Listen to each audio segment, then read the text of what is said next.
களுவாஞ்சிக்குடி ஆதார வைத்தியசாலையிலே மிகச்சிறந்த சேவையை வழங்குகின்ற பொது வைத்திய நிபுணர் பிரவீன்சன் அவர்களை தொடர்பு கொள்கின்றேன். இந்த காணொளியினுடைய மிக முக்கிய நோக்கம், நான் நேரடியாக வந்து அவதானிக்கின்ற பல விடயம், கிளினிக்குகளில் நோயாளிகள் வலிந்து காணப்படுகின்றன. வைத்தியர்களும் வைத்திய நிபுணரும் தாதியர்களும் அத்துடன் தொடர்புடைய ஊழியர்கள் அனைவருமே சிறந்த முறையில் செயற்பட்டு மிகச்சிறந்த சேவையை களுவாஞ்சிக்குடியிலே வழங்கி வருகின்றார்கள் என்றால் அது மிகையாகாது. அதை எவரும் மறக்கவும் முடியாது. அந்த வகையிலே விபி பிரேம்சன் அவர்களிடம் நான் கேட்கின்ற காரணம் என்னவென்றால், சில இடங்களில் இந்த இட வசதி இல்லாமல் நோயாளிகள் அவதி உறுவதை என்னால் காணக்கூடியதாக இருக்கிறது. அந்த வகையிலே வைத்திய நிபுணர் பிரவீன்சன் அவர்களே, உங்களுடைய வைத்திய இந்த கிளினிக்கானது நாளொன்றுக்கு, அதாவது ஒரு கிழமைக்கு எத்தனை தடவை நடைபெறுகின்றது? அனைவருக்கும் வணக்கம். எங்களுடைய கிளினிக்கில் இப்போதைய தரவின்படி கிட்டத்தட்ட பதிவு செய்யப்பட்டுள்ள நோயாளர்களின் எண்ணிக்கை 8500 விட கூடுகின்றது. 8550 அப்படி வரும். அதன்படி பார்த்தால் ஒரு கிழமையில் எங்களுக்கு 3 நாட்கள் மெடிக்கல் பொது மருத்துவ கிளினிக் நடைபெறுகின்றது. செவ்வாய், வியாழன், வெள்ளி. அவ்வாறென்று பார்த்தால் எங்களுக்கு அன்னளவாக ஒரு கிளினிக்குக்கு வரக்கூடிய நோயாளர்களின் எண்ணிக்கை 250 300 அளவுக்கு இருக்கும். ஆனால் சில நேரங்களில் 350 அளவுக்கு போகக்கூடிய நிலவரங்களும் இருக்கின்றன. சொன்னால் நோயாளர்கள் குறிப்பிட்ட அவர்களுக்கு ஒதுக்கப்பட்ட திகதிக்கு வருவதில்லை பெரும்பாலும். அப்போ அதன்படி பார்க்கும் பொழுது சில கிளினிக்குகளில் எங்களுக்கு இட நெருக்கடி கூடுகின்றது, சில நாட்களில் விரைவாக முடிந்துவிடக்கூடிய மாதிரி இருக்கின்றது. ஆனாலும் இப்போது இருக்கின்ற போக்கின்படி சனத்தொகை அதிகரிக்கும் போது எங்களுக்கு நோயாளர்கள் எண்ணிக்கையும் அதிகரித்து கொண்டிருக்கின்றது. அந்த வகையில் பார்த்தால் களுவாஞ்சிக்குடியை சுற்றியுள்ள பிரதேசங்களில் இருந்து வரக்கூடிய நோயாளர்கள் எண்ணிக்கை தொடர்ந்து அதிகரிக்கும் போக்கிலேயே இருக்கின்றது. என்றால் சனத்தொகையின் அதிகரிப்பின் போது உங்களுக்கு முதியோர்களின் எண்ணிக்கையும் கூடும். அந்த முதியோர்கள் எண்ணிக்கையும் கூடும்போது அவளுக்கு ஏற்படக்கூடிய நோய் நிலைமைகளின் அதுக்கான சாத்தியக்கூறுகளும் அதிகம். நாங்கள் பார்த்தால் எங்களுக்கு களுவாஞ்சிக்குடி மட்டுமல்லாத சுற்றியுள்ள பிரதேசங்களில் மீது நோயாளர்கள் வருகின்றார்கள். அந்த வகையில் வருகின்ற போது இந்த களுவாஞ்சிக்குடி ஆதார வைத்தியசாலையில் சிகிச்சை பெறுகின்ற போது படுவான்கரை, எழுவான்கரை ஆகிய 2 பிரதேசங்களிலும் இருந்து நோயாளிகள் வருகிறார்கள். அதே வகையில் வைத்தியசாலைகளிலும் இருந்து நோயாளிகள் வருகிறார்கள். அதுவர்கள் எந்தெந்த வைத்தியசாலைகளால் உங்களுக்கு அனுப்பப்படுகிறார்கள்? பொதுவாக எங்களை சுற்றியுள்ள இந்த பிரதேச வைத்தியசாலைகள் என்று சொல்லுவாங்க. மண்டூர், படுகாமம், செட்டிப்பாளையம், மற்றது கோட்டை கல்லாறு, பெரிய கல்லாறு பிரதேசங்களில் இருந்தும் எங்களுக்கு நோயாளர்கள் வருகிறார்கள். அங்கேயுள்ள நோயாளர்களும் அந்தந்த வைத்தியசாலை கிளினிக்குகளை விட்டு எங்களுடைய வைத்தியசாலை கிளினிக்கை நாடும் போக்கு இப்போது அதிகரித்து காணப்படுகின்றது. அதுவும் ஒரு வகையில் இந்த இட நெருக்கடிக்கு ஒரு காரணம்.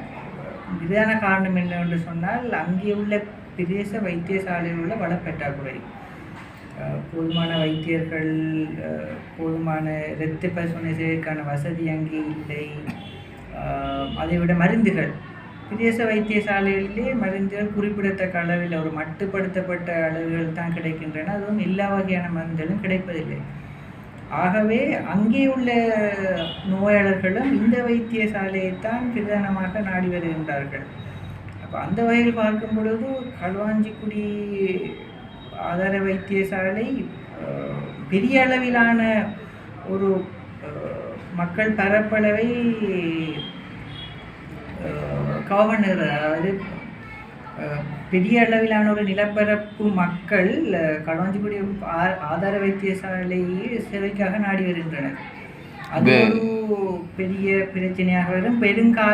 வருங்காலங்களிலும் இந்த பிரச்சனை அதிகரிக்குமே தவிர ஒரு பிரச்சனை என்று நான் சொல்லுவதற்கு காரணம் எங்களுடைய வளப்பற்றாக்குறை. இப்போ பிரதேச வைத்தியாளர்கள் இருக்கின்ற அதே வளப்பற்றாக்குறை தான் எங்களுடைய வைத்தியசாலையிலும் இருக்கின்றதாக. வழக்கற்றாக்குறை என்ற போது, அதாவது வைத்திய நிபுணராகி நீங்கள் இருக்கிறீங்க, வைத்தியர்கள் இருக்கிறார்கள், தாதியர்கள் இருக்கிறார்கள், தொழில்நுட்ப உத்தியோகத்தர்கள் இருக்கிறார்கள். வளப்பற்றாக்குறை என்று எதை குறிப்பிடுகிறீர்கள்? உதாரணமாக தாதியர் ஆளணி பற்றாக்குறை. உதாரணமாக களுவாஞ்சிக்குடி வைத்தியசாலையிலே கடமையாற்ற வேண்டிய தாதிகளின் எண்ணிக்கை கிட்டத்தட்ட 120 130க்கு அந்த அளவில் வரும். ஆனால் இப்பொழுது இருப்பது 70 80 அளவிலான தாதியர் தான் உள்ளனர். ஆகவே மிக குறைந்த அளவிலான தாதியர் என்று வரும்போது கிளினிக்கிலே அந்த நிர்வாக நடவடிக்கைகளுக்கு அதை ஒழுங்குபடுத்துவதற்கான ஆளணி வளம் குறைவு. அதைவிட சிற்றூழியர்கள் பற்றாக்குறையும் இங்கே இருக்கின்றன. வரும் நோயாளிகளை ஒழுங்காக அமர வைப்பது, புத்தகங்கள் எடுத்து கொடுப்பது, மருந்து எடுக்கக்கூடிய அந்த பார்மசிக்கு அவர்களை ஒழுங்குபடுத்துவது, மற்ற தேவையான இடங்களுக்கு கூட்டி செல்வது என்று பல்வேறு காரணங்களுக்காக சிற்றூழியர்கள் மற்றும் துணை மருத்துவ ஆளணிகளும் எங்களுக்கு தேவையாக உள்ளன. ஆனால் இந்த விடயங்களிலும் எங்களுக்கு மிக மிக பற்றாக்குறையாக உள்ளது. ஒரு கிளினிக்கை துவங்கும் பொழுது மைனஸ் ஸ்டாஃப் சில வழியில் இருக்க மாட்டார்.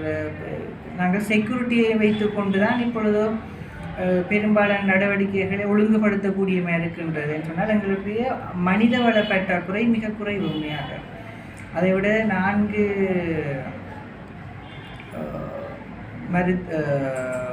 மருத்துவ அதிகாரிகள் உள்ளனர். அதே நேரம் எங்களுக்கு மற்ற மருத்துவ அதிகாரிகளுக்கும் வேறு உதவிகளும் கிடைக்கின்றன. என்றாலும் எங்களுக்காக தாதியர்கள், சிற்றூழியர்கள், மருந்து கொடுப்பவர்கள், இப்பொழுது 2 கவுண்டர் தான் மருந்து கொடுப்பது பார்மசிஸ்ட். உங்களுக்கு கட்டாயம் 3 அல்லது 4 வேண்டும். ஆனால் அந்த அளவில் என்று செய்வதற்கும் எங்களுக்கு மருந்தாளர்கள் இங்கே 4 பேர் தான் உள்ளனர்.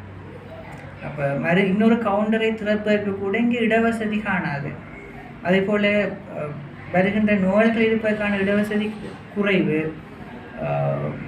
வைத்தியர்கள் பார்த்த பின்னர் அந்த மருந்து எடுப்பதற்காக இருக்கின்ற வெயிட்டிங் ஏரியா என்று சொல்கின்ற அந்த இடைப்பட்ட காலப்பகுதியில் அந்த வெயிட்டிங் ஏரியாவில் இருப்பதற்குரிய இடங்கள் இல்லை எங்களுக்கு.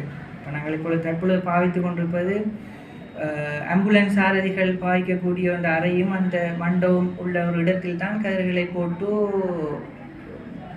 நோயாளிகளை பராமரித்து வருகின்றோம். அந்த இடத்தில் வைத்து தான் வெயிட்டிங் ஏரியாவை பாவிக்கப்படுகின்றது.